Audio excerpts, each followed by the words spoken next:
Hey y'all, I'm Mr. Harvey. Welcome to STEAM. One of my favorite projects we'll do throughout the year is the Truss Bridge competition. So for you teachers out there, I just want to give you 3 things to help you be incredibly successful at this project.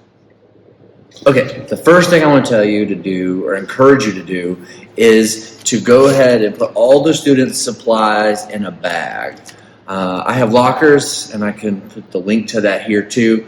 And the lockers are really helpful because they have their class number and table number, and that way I know every student has the 50 popsicle sticks and the 4 clothespins necessary for their project, and that's success, and it's already in their hands. So once I've graded manufacturer ideas, I'm able to say, great, your supplies are in your locker, let's get started. And I'm not worried about counting out right there and trying to grade a bunch. It's all already pre-done.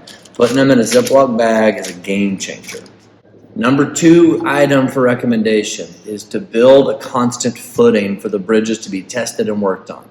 The first year I did this, I just had 2 books that I set out, and the books kept getting moved, and then I tried to do tape, but then that was tough to hold in, and so then I finally decided the best way to do it is to build just out of 2x4 and just some spare wood, a frame the kids can't move or tear apart. It just sets on my utility table, and what they'll do is they can set their bridge on here, and it's constant. So one kid doesn't get a different reading than another. It's always the same. They know to put their stuff on the 2x4.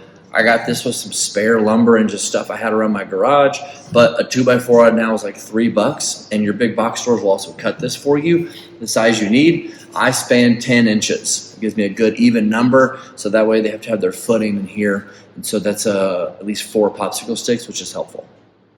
Okay, and this last one's free. I know I said 3, but this last one's free for you. I'm telling you right now, if you don't use the app Classroom Screen, there's a free version online, and you can set up timers and backgrounds and all that. I use this for hot glue because I want kids to be intentional. So for example, a group brings me their build document, I mark it off, they can come set their timer's running, I know who's next, they know how much time they have, and they're not wasting hot glue and wasting time.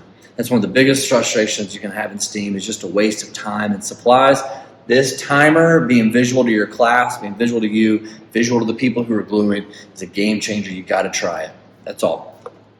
All right, well, this has been Mr. Harvey with your STEAM tips for the Truss Bridge competition. I'd love for you to send me what your kids are doing. Tag me in your stuff on the Instagram or YouTube. Let me see your kids building these bridges and how they're doing it. Always hit me up with questions or any concerns you have. I'm available to help you anytime. And I'm Mr. Harvey, and this has been STEAM.